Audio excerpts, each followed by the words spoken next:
تو یہ صابرون ڈائریکٹ سمجھ آ رہا ہے، صبر سے نکلا، صبر صابر اردو میں بولا جاتا ہے۔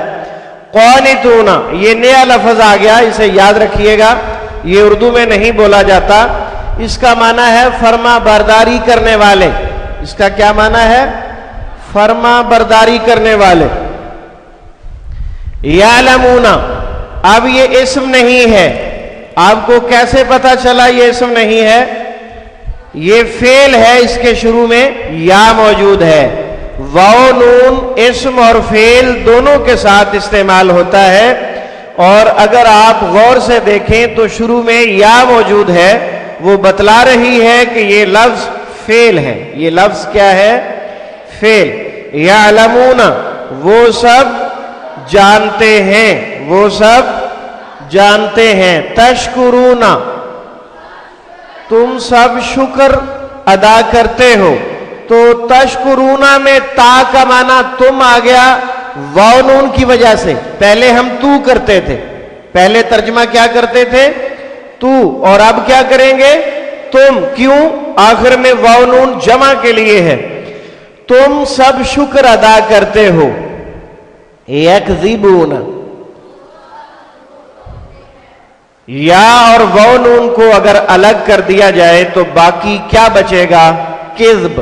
کیا بچے گا؟ کذب۔ اردو میں کیا بولتے ہیں؟ کذب بیانی۔ کیا بولتے ہیں؟ کذب بیانی، جھوٹ بولنا۔ اور اگر کوئی بہت زیادہ جھوٹ بولتا ہو تو اسے کیا کہتے ہیں؟ کذاب۔ اسے کیا کہیں گے؟ کذاب، بہت زیادہ جھوٹا جو ہوتا ہے۔ تکتمون تم سب چھپاتے ہو۔ کتمان اردو میں بولا جاتا ہے، کتمان علم، کتمان حق۔ تکتمون تم سب چھپاتے ہو۔ یظلمون وہ سب ظلم کرتے ہیں۔ یہ لفظ ظلم سے نکلا، ظلم، ظالم، مظلوم، مظالم، یہ سب اردو میں آپ استعمال کرتے ہیں۔ یقتلون کس سے نکلا؟ قتل سے۔ اور کیا بولیں گے؟ قتل، قاتل، مقتول، قتال، قتال فی سبیل اللہ، وہ سب قتل کرتے ہیں۔ آج کے سبق کی آخری علامت جو صرف اسموں کے آخر میں آتی ہے، واو الف فعل کے شروع میں، واو نون اسم اور فعل دونوں کے آخر میں، واو الف فعل کے آخر میں، واو نون اسموں اور فعلوں دونوں کے آخر میں، اور یا نون صرف اسموں کے آخر میں۔ ترجمہ تینوں کا سب ہے۔ مسلمین سب اسلام لانے والے۔ یہ مسلمین اور اس سے پہلے مسلمون گزرا ہے، ترجمہ دونوں کا ایک ہے، تو لفظ کی شکل کیوں تبدیل ہے؟ یہ عربی گرامر سے تعلق رکھتی ہے۔ دونوں لفظ مسلمون اور مسلمین دونوں ہی اردو میں جس طرح عربی میں ان کی شکل چینج ہو رہی ہے، اسی طرح اردو میں بھی ہوتی ہے۔ کتابوں، کتابیں، ہے نا فرق؟ واو نون بھی استعمال ہو رہا ہے کتابوں، اور یا نون بھی، کتابیں۔ ان کتابوں کو یہاں سے اٹھاؤ وہاں لے جاؤ، یہ کتابیں کس کی ہیں؟ اردو میں چینج کر رہے ہیں نا، تو بالکل اسی طرح عربی میں بھی چینج ہے۔ اور یہ کس وجہ سے ہے؟ یہ خالص عربی گرامر کا مسئلہ ہے جس کے پیچھے پڑھنے کی ہمیں کوئی ضرورت نہیں ہے، بس اتنا سمجھیں کہ یہ جمع مذکر کی علامات ہیں۔ کافرین سب کفر کرنے والے مرد، خالدین سب ہمیشہ رہنے والے مرد، صابرین ساجدین سب سجدہ کرنے والے، شاکرین سب شکر ادا کرنے والے، ظالمین